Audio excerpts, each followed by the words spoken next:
Yeah, indeed, and there's been an awful lot of criticism from, not least of all, the Commons Speaker Lindsay Hoyle about the leaks in the press, the deliberate leaks, it should be said, in the press in the last couple of days. Just to talk you through some of the announcements, as you say, we've already heard £6.9 billion for English city regions when it comes to public transport, £5.9 billion for the National Health Service when it comes to try and get rid of that backlog created because of the pandemic. A rise, of course, in the national living wage up to £9.50 an hour, £2.6 billion for schools, £1.6 billion also to help with T levels. It goes on and on and on.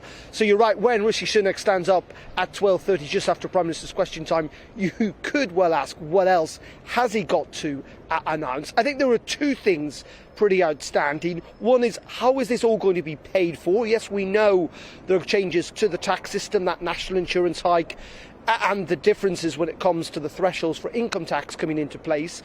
But this is a Chancellor who wants to portray himself as a spender to a degree, but someone who is also, he says, determined to balance the books. Now, in that regards, Mercy, he does seem to have a little bit more headroom. The economy is growing slightly faster than the Treasury had thought even a matter of months ago.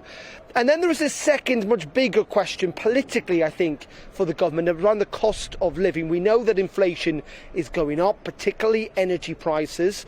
We know also that universal credit, that uplift is due to be removed, and in addition to that, you've got those tax rises, and that means that many people, particularly those on lower incomes, are likely to be worse off over the next year. And I think one of the rabbits out of the hat we may well see is trying to address that issue of the cost of living crisis. There are suggestions that there could be changes to universal credit, that the government might not do a complete U-turn, but might try and taper things so that people in work manage to keep more of their wages than they have done or will do at present. Thank you very much, Darren. Really good summary, that, really, of everything that we can hopefully, or otherwise, depending on where you sit on this particular fence, expect from our Chancellor Rishi Sunak a bit later today. Darren McCaffrey, our political editor.